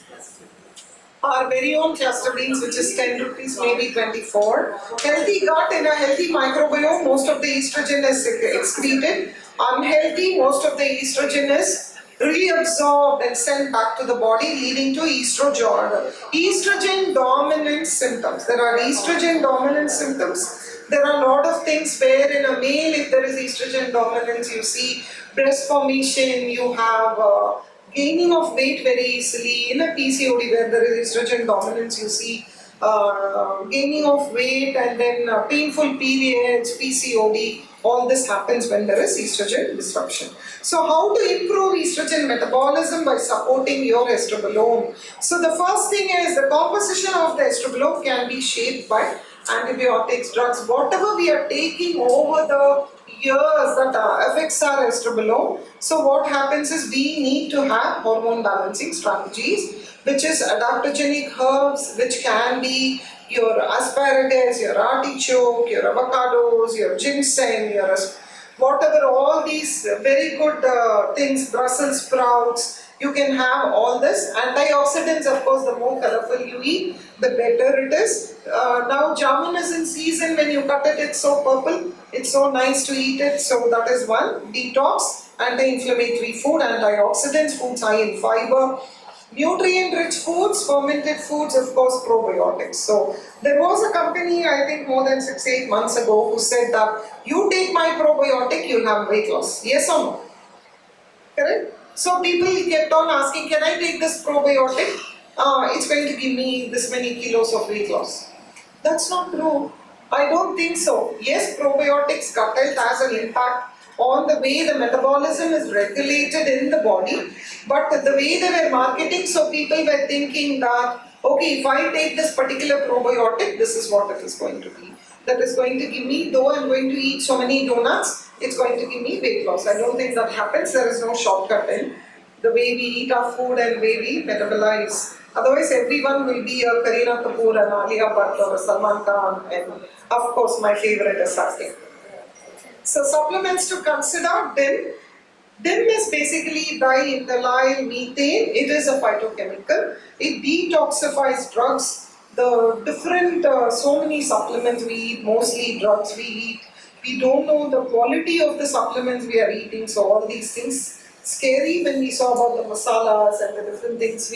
We got so scared, like what are we putting, turmeric or different masalas from a box, what does it contain? So probiotics, the DIM, and which is the other one is the calcium D-glucarate. So the calcium D-glucarate is basically, it helps in the glucuron addiction. So when that enzymes which we saw, how it helps. So the DIM is the one that contains the cruciferous vegetable extract along with this calcium D-glucarate, where it detoxifies the body, helps the estrogen balance. So a happy gut, happy hormone, definitely happy you. Thank you so much for the opportunity.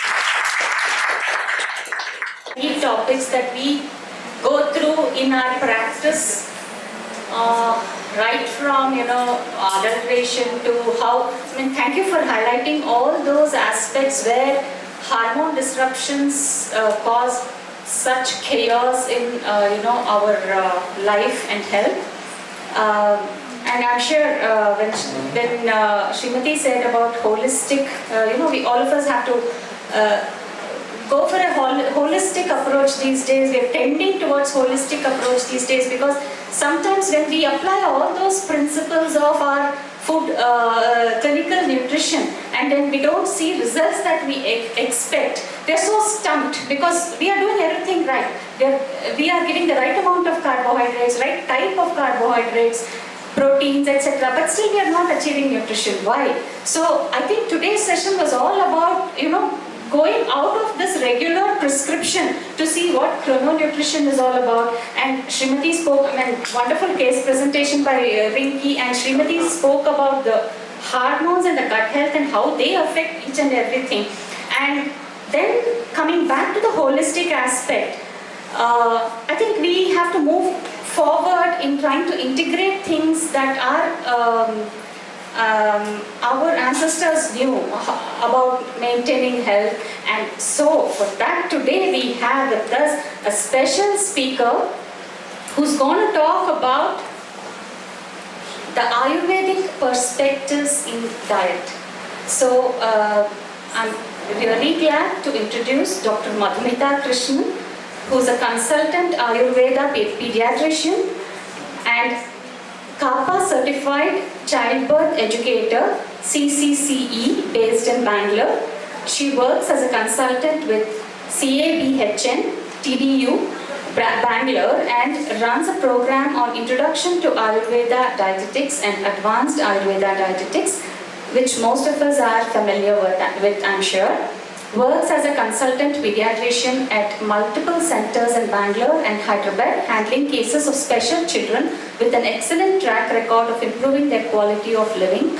Works as an Ayurveda educator at KYN, Chennai. Welcome, Dr. Madhumita. I will keep my presentation short. Ayurveda is a science which I definitely cannot cover in 20 minutes. So what I'm going to do is to approach it in a slightly different way. So as we saw that we're all clinicians in a sense and we are working with patients, I am going to talk about 6 extreme cases where I use the principles of Ayurveda dietetics and how I went about it. Okay, so there are many principles of Ayurveda which come into play, and I think when you look them up, you will be able to see them. Everyone knows about the 3 doshas, the Vata, Pitta, Kapha, and so on. So I am not going into that because that it doesn't speak for that right now. So starting with my first case scenario, these are words of an actual patient, and I think it kind of shows or reflects what Sunita ma'am was just talking about, right? So this was a doctor, as a matter of fact, and she said, I'm feeling very frustrated because I'm doing everything right, I'm watching my diet very, very carefully. I only eat chicken for lunch because her aim was to get 60 grams of protein in her based on her weight. And then I had to correct her saying, no, NIN has come out with another thing. You don't need 60 grams. You can reduce that, right? But the point is, she was literally looking at her plate and going, I can't eat this, but I need to eat it because it's good for me. And I need this kind of protein, right? So, and she was having only salads and she has soup for dinner. She's very, very physically active, but her complaint was, I am not toned. I'm not losing any amount of weight. Even 100 grams is not changing on that when I'm being so careful. So what's going on, right? So when she approached me, I obviously had to take a little more history. For us, there are aspects which come into play, which surprisingly has been covered already. So I will just say, for example, the circadian rhythm, we call that as the dinacharya, and it is very important for us. So we ask them things like, how much good quality of sleep are you getting? Are you hungry when you eat? Such kind of questions are very, very important to the patient. So she surprisingly told me, I am not enjoying my food, I don't feel hungry. I need to eat because if I don't, I feel dizzy and I fall down. This is the reason why she's eating. Is this a purpose of eating? I think as foodies and nutritionists, we love our food, right? So here the principle which I used was that her Agni or her digestive system was not functioning properly, and therefore through different types of fasting therapies, through medications, interventions. In her case, I've not yet given interventions. They were simple like herbs or spices which we use at home, using things like pepper, asafoetida and so on. And through that, through 15 days, we tried to, and her first reaction post 1 week was, I am eating everything without limiting myself. And is this okay? I said, just keep with it. Let's see what happens after 15 days. And I told her, enjoy and appreciate the food. Don't think about it as, oh, I'm having 5 idlis. Is it going to put on weight? I'm having 2 dosas, whatever. So after 15 days, her comment was, even though I ate all of that, I didn't put on weight. What's going on? How is this possible?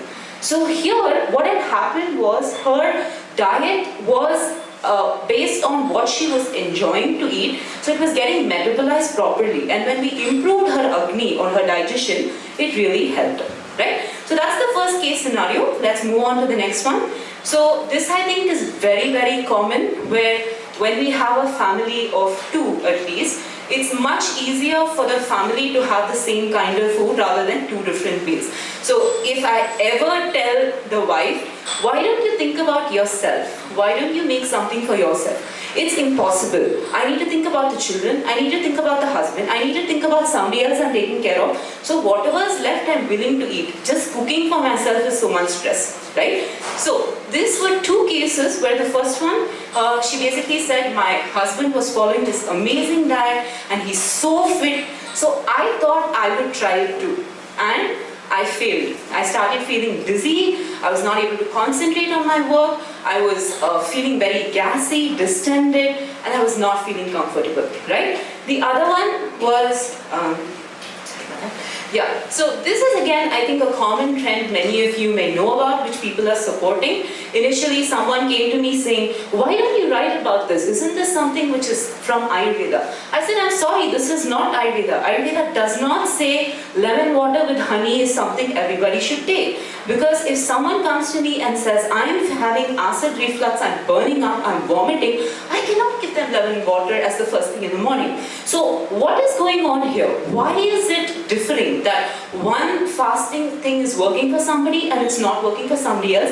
In the same family, they're eating the same kind of food, they're doing the same kind of activity, right? So this is where we talk about Prakriti, which I think many of you know about, where the individualized, personalized, I think all of you knows personalization of food, but this goes one level extra, where we say the genetics or what they are born with has a role to play. And we classify them based on 7 types again. And there are simple, I think everyone wants to know their Prakriti. So this is available online in case you're interested. They have all of these, find out your Prakriti today. And you have 10 questions which you answer, and then they'll tell you that this is your Prakriti. It doesn't end there. After that, there'll be a list of things. Oh, this is what you should eat, and don't eat this. And then people come to me and say, can I follow this? And I'm like, no, that's not the right thing, right? So personalization is very, very important, and there are many factors which come into play there. So here the concept which I used was Prakriti, because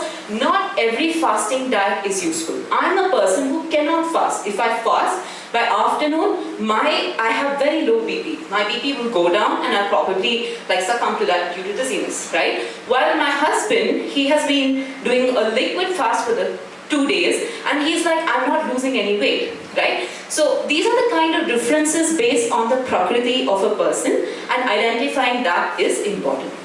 Now moving on to case 3. So I am not going to read this, I'm sure it's on the slide, so I'm just going to explain the perspective. So this was actually a person who called me and said, please tell me, do I need to go to the emergency room in the hospital? I said, what's going on? He said, you tell me. I said, I don't even know what's happening in you. Please tell me what's going on. So then he said, I've been passing black colored stools. When I went to the doctor, they said, I've been bleeding probably. I'm feeling so distended, I'm feeling so gassy. And when I checked my liver profile, they were all over the place. My SGOT is very high, my SGPT is very high. So I think I'm dying. That's the word he used. And I said, can you calm down? I'll see you next day. I was unfortunately busy that day. He said, are you sure I'll survive the night? I said, I'm sure. I'll see you tomorrow morning at 10 a.m. He came to me at 10 o'clock, and his only complaint was I was having severe distension and these black colored stools. So in his case, his work style is such that he works till 2 a.m. and then he sleeps and he gets up at 10 a.m. So obviously his circadian rhythm was completely out of normalcy, and he knows that, and due to that only he has so many issues with regards to cholesterol. He's thankfully not diabetic, but I'm sure he's going to get there soon. He tries to keep himself healthy, right? So the principle I used here is also with terms to the seasonal changes. So he was having the same diet for over 6 months, but why in these last 2 months did it suddenly change? It was because it was the summer season, it was the rainy season, and in the summer and rainy season our digestion does vary. We are not used to the same kinds of food. We cannot have the same kind of food which we had previously. In the southern part of India, unfortunately, we do not follow this because we have only one single temperature which is kind of, throughout the year. But if you go to North India, you would know that in each season they have a completely different set of vegetables and foods which they have, because it's suited to that climate. And the problem with him here was he had not followed that. Even though his work was completely that, he was absolutely fine. He's been coming to me for the past 2 years and we've been maintaining it. But what was the major change here? He had changed his diet not according to the season, and therefore that had to be corrected.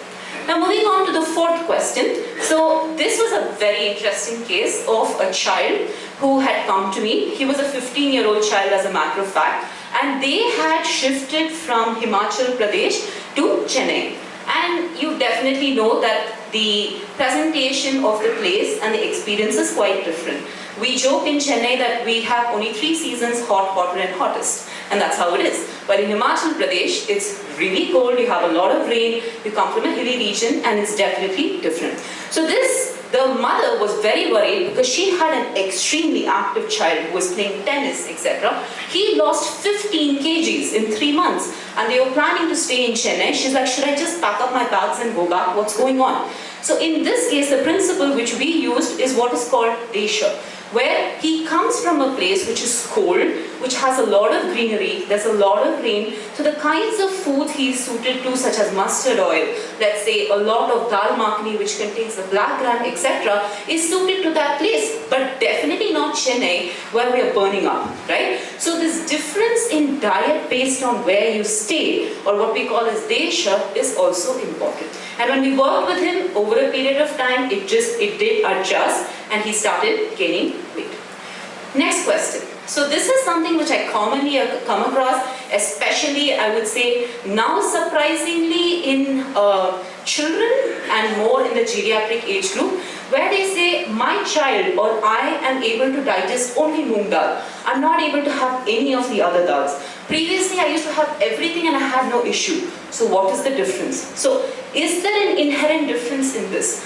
This, I'm sure all of you know, so I'm not going to waste time on that. Where, you know, if we compare urad dal and moong dal, the exchange list which we were talking about, you would say these can be interchangeably used, right? But that may not be the case, because according to Ayurveda, sorry for the Sanskrit terminology, but just to tell you that the urad dal is sweet, it's unctuous and heavy, it is hot and it is sweet in a post-digestive taste, which basically makes it very nourishing to the body, while the moong dal is primarily astringent, it is dry, it is light, it is cooling, and it is something which has a pungent post-digestive taste. So what does this tell us? These are exactly opposite in nature, which is why a person who can have moong dal, and we suggest moong dal practically on a daily basis because it is extremely light on digestion. But the same urad dal, I know I come from the land of idli and dosa, I'm not against idli and dosa, but the point is that in the idli dosa format, the urad dal is fermented, which makes a difference. If you are going to have dal makhani every day, I'm sure all of us are going to suffer with heat boils and all kinds of issues because of the inherent difference in properties of these foods, which we call as gunas. Last case scenario. So this is surprisingly a frequent question which my parents ask me, where they ask me, I'm going to start foods in my young child and I want to start with apple or pear or banana. Why do I need to cook it?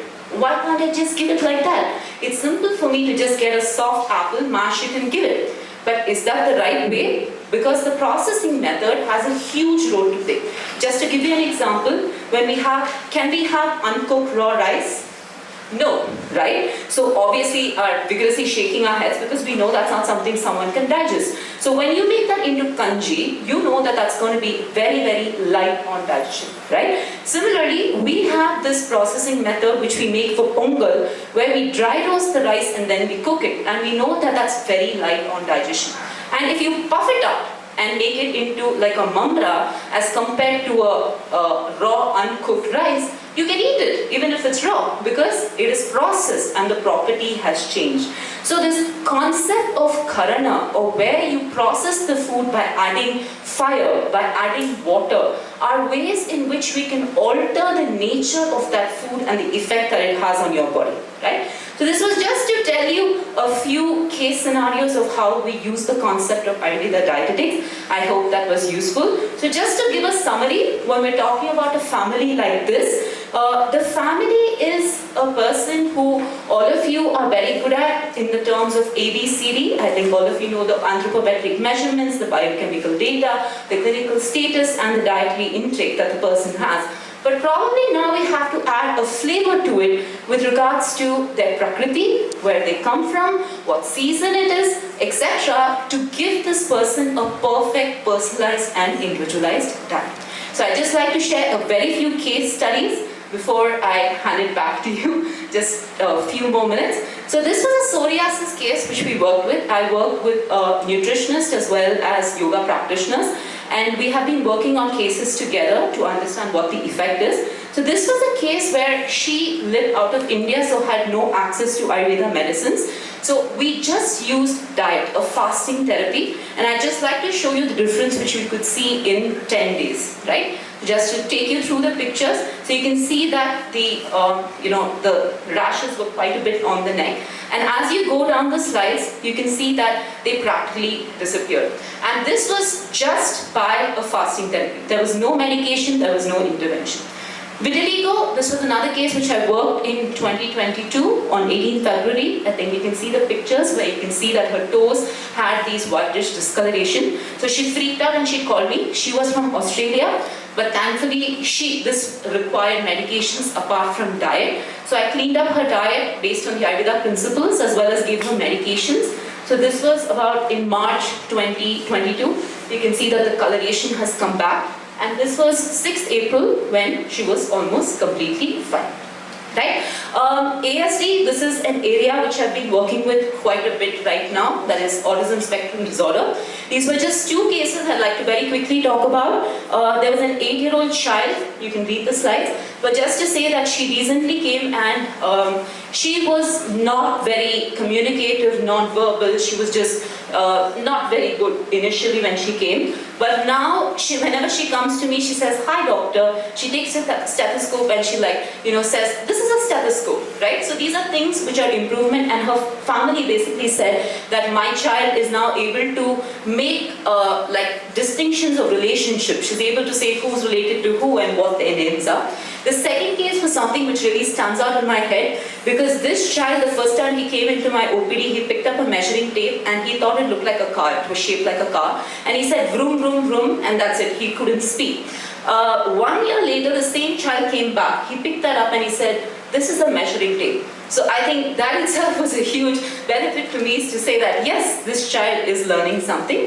This was a case of IBD which I worked out. This was a case in Ireland. So again, they didn't have access to Ayurveda medicines. So we had to do it majorly through diet.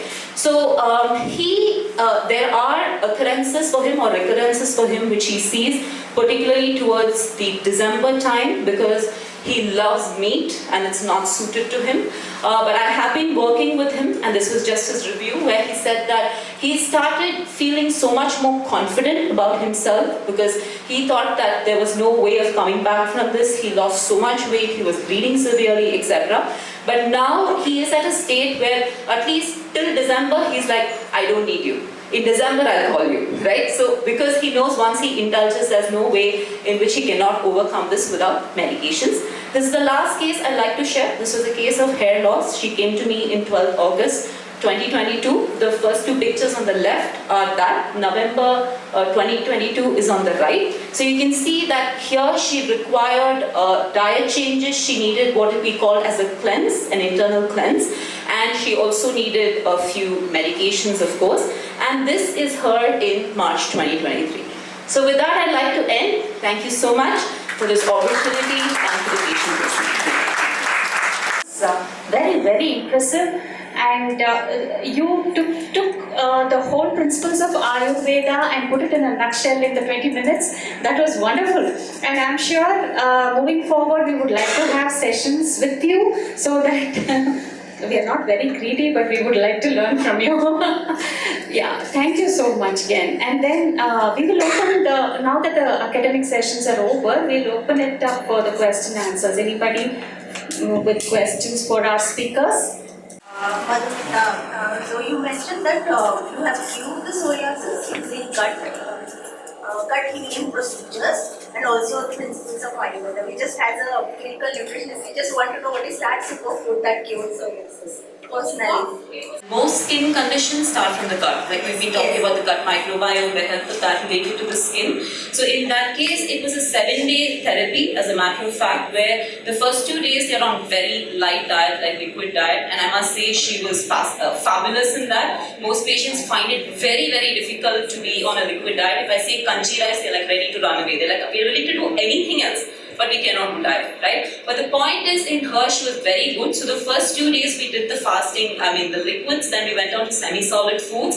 And it's the understanding which goes behind it is that our digestive fire needs to be stimulated. So initially, if you start with the exceedingly light food, which is basically the liquid diet, and then you switch over to semi-solid, and then you go to like boiled vegetables and roti kind of thing, and then normal diet, you see a fantastic difference. I've been doing this in many disease conditions, including like weight loss, hypertension, etc. Yes. And the first thing which people come back with is that I'm feeling so light, I didn't know my body was heavy. So this concept of where you improve the Agni and give that health to the individual starts from there. So she has not come for a follow-up after that, so I don't know whether it recurred. So I would not use the word cure. For sure she felt better at that time. Thank you. Yeah, thank you so much. Because why I mentioned ma'am, I have this question. Lastly, you have mentioned that we are giving DIM extract. Personally, I just want to ask the dosage and timing because we haven't used it before. It's not. But this is one of the guidelines that says that when you look at an adolescent, suppose there is a person who's in a board exam type of thing, they eat very badly and then they put on weight, and because of stress also their periods become very irregular. So we can give it in the way they will accept it and not give it in an adolescent stage or something, but this is one of the guidelines which says that there is a cruciferous vegetable extract along with the calcium glucuronate, which helps in the enzymatic activity, where the estrogen is exited from the body more better and not re-entering the same. Yes, I mean, now we have gone ahead and today I think you gave that spark to us to just relook into our diets. Thank you so much. Thank you. And this question is for Namrata. Namrata, I don't know actually how to ask this because it's basically for athletes. You have mentioned 4 meals and 4 timing. 4 meals with 4 different timings and whatever. I just want to know the link between type 2 diabetes. I think you have showed the reference also. So, in case of the person who has like 3 a.m. Sugar spikes and all those things, does this work? Because of course, all our senior citizens they have with the diabetes, with the controlled diabetes, they do take 4 meals only. All our senior citizens, in-laws and everything. But still, I just want to know this particular 4 meals, 4 timing chrononutrition is applicable for type 2 diabetes and in particular. Okay. The 4 completely opposite to intermittent fasting. Okay. In athletes, basically, it was a different thing that I was explaining about different steps. And usually in athlete, we follow a pre and a post meal as such, and also during. So that is how it was different. I was trying to integrate both and say, even in the type 2 diabetes, I don't think we do a 16-hour eating window. Though we say 4 meals, we don't go by the 4 hours. How it is helpful and what is the secret behind that? It won't add any calories to the patient, irrespective of the cholesterol and other any background of the patient.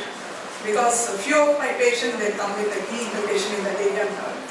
So whether it is having any detoxifying agent in that, or why you are indicating that? Okay, so ability of whatever it is combined with.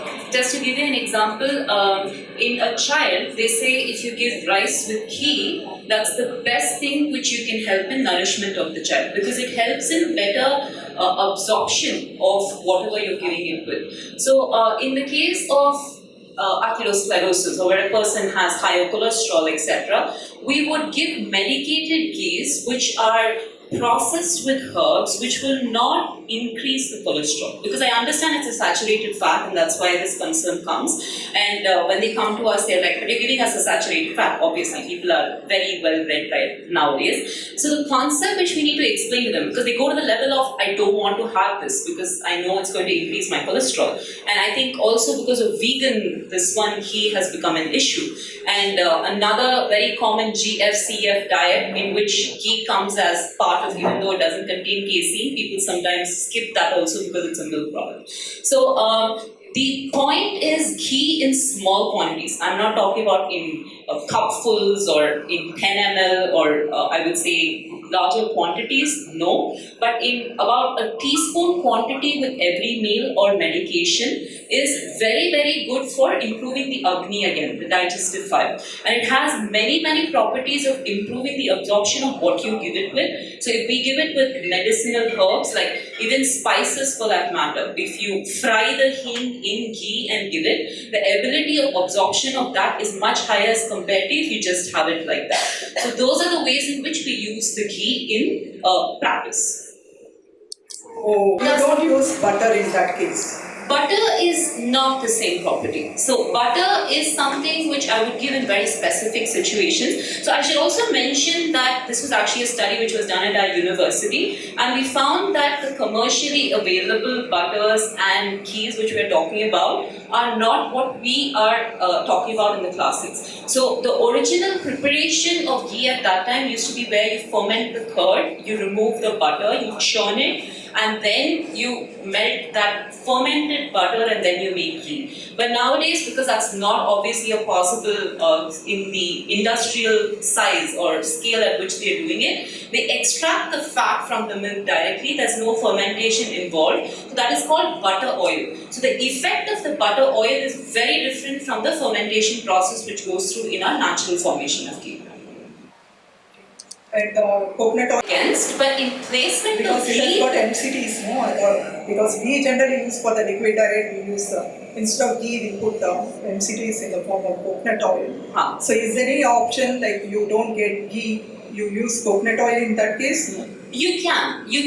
I would say it's a better replacement as compared to any of the other oils, because as in the gunas I was talking, it's slightly similar, except for the fact that it does not improve the digestive capability. It has similar properties to ghee. Your talk was impressive. Naturopath physician, so we do along with nutrition. This is the holistic approach that we are giving with an alternative medicine. So there is one question that I want to ask both Srimati ma'am and Dr. Madhumita. So one thing is post-COVID there has been certain allergies that has been developed in certain patients, and that would be majorly allergy to certain type of food. So how would you deal with that? This would be Okay, physiology at levels which we are not aware of. For example, I feel infertility has also been connected to that in a very, very big way, apart from allergies. So definitely the cause seems to be coming from the gut again. So we do go for, we're going for a lot of cleanses. In the last month, I had about 10 people reach out to me saying, I want to cleanse my body, which was not the case before that. So I think people are also realizing there is something which is preventing their body from functioning normally. So a cleanse followed by, again, a kind of fasting therapy will be the best way to improve the Agni, because as ma'am also said, every disease starts from the gut. So we would correct that, and then we'll also support it with herbs depending upon the situation and what allergies they have, probably with things like turmeric or things to improve their ability to handle their allergies and so on. Thank you. For Srimati ma'am, I to conceive. So we have tried to give her all the possible methods with yoga therapy, relaxation, because she's quite anxious and stressful, along with the diet corrections. Now you mentioned cruciferous vegetables. I am aware that thyroxine would be something that we have to keep in mind. So should we, what are the dosages that you would want to give as a cruciferous vegetables, or can we boil it and there is some kind of changes that happens that can... Do they have eczema in their childhood? Do they have any food allergies, dust allergy, everything? So what first thing I want to say is, when you take a case history for an IBD, the gut, so the dysbiosis, so depending on the skin and other things. So now coming to your question, the cruciferous vegetables, you can just look at it like it's not just the dosage alone. Since you're doing the naturopath, the different cleanse the naturopath would give, and the stress reduction through the thing and the nutrition, definitely you can look at first giving it from the natural food form and then try not to do it, mainly because it is well absorbed in the food form and it is better. They will also like it. See, if someone who's approaching you from an integrated point of view where they want to do it from a naturopath or yoga, then they would feel more better taking it in a food form rather than a thing. So I think you should give it to her in a cruciferous vegetable, the cauliflower, the broccoli and all those things in different dishes, and boiled vegetable soups maybe. That would help her a lot, and then look at it from the point of view. Thank you. So it is tolerating well. So see how the intake is there. Under the patient is taking, started with the liquid, the semi-solid. Then after the slowly you can try to stop that liquid. So it could be maybe like some cases we have seen even 1 month also we have seen. So even though we do have like home parental nutrition also like that is there. So depend again. You're talking about people. Yes, you can give long term also, because my case is already almost 15 to 16 days it was there. So long term we do have the home parental nutrition also. Yeah, there are long term home parent sustaining on parental nutrition. Only thing is that after a month of parental nutrition, you have to start supplementing with trace elements which are not there in the TPN bags mostly. That's what you have to look at, supplementing the trace elements, the vitamins, other vitamins that are not present, because only 3 macronutrients are present in the bag. All our 4 speakers Thank you so much. And with this, I will like to add, before I invite Aparna to give her vote of thanks, I would just like to mention there are snacks, and also please wait for a group photograph, which we would really cherish. Thank you. Enjoyed all the sessions. Yes, ma'am? Okay, sorry. So that was a wonderful experience about listening to all the presentations, and before we give the official vote of thanks, I'd like to invite a few of us to hand over tokens to our speakers. I'd like to call upon Mr. Shamsuddin to hand over a token of appreciation to Ms. Namrata. Ms. Namrata Pramod, to our speakers. Shamsuddin.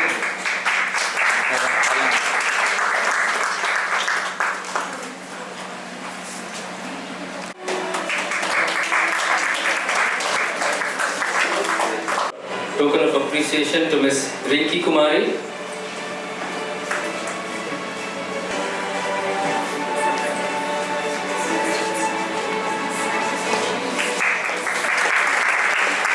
Token of appreciation to Ms. Srimati Venkatraman.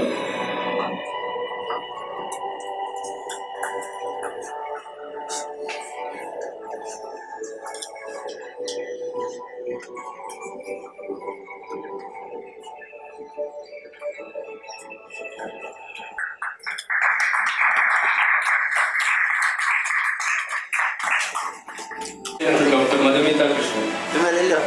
Photos मतलब पलटा न थाले क्यान्ति ಬೇಕು ಈಗ ready ಕಳಿದ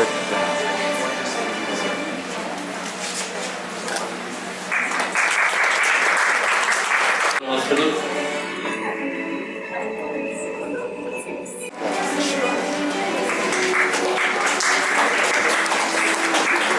A token of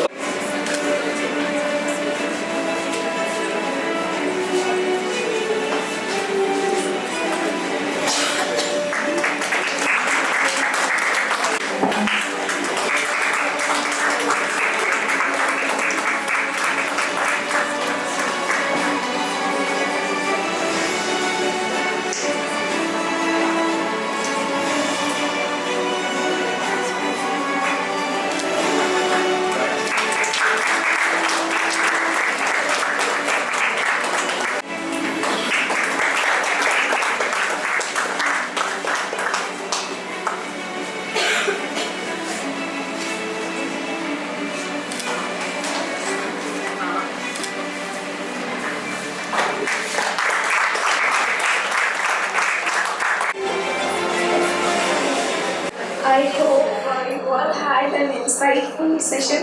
I'm really sorry for my bad throat, but you have to bear with me for 2 minutes. So first of all, I would like to thank all the speakers for accepting the invite, and I really appreciate Mamita ma'am for accepting this. And it was a very insightful session. I am sure we all have something to take home. And I would like to thank all the delegates for attending this session and making it a grand success. And I would like to actually thank IAPL Bangalore Chapter and Mama's Creations for all the support, and Mama's Creations, especially Akshay, for giving us all the support that we would be required. And I would not forget our digital and marketing team from Mass Creations and support team from Sagar Chandramma Hospitals, and they've been my backbone in all the events that I usually do. And special thanks to Mr. Shamsuddin, who has actually been there and guiding me in all the organizing thing and throughout the process. So I would like to thank one and all who have been supporting and have supported in this event.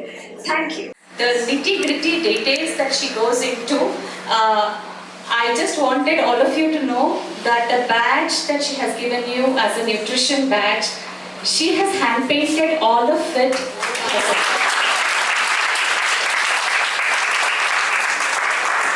Took the wings And I have always seen that she has this great enthusiasm in doing these things for her fraternity. I remember in one of the earlier talks, she had given us a postcard saying, be calm and be a nutritionist and be calm. So it was like something like, we know how frustrated as nutritionists we can get sometimes. So that's really special of her, and she's gone to great lengths and efforts, and I also thank Sagar Chandramma team for supporting this, taking this through in such a smooth way. And on behalf of all the IIT and Bangalore Chapter office bearers, again, a big thank you to all of you. Please stay back for the group session and the snacks.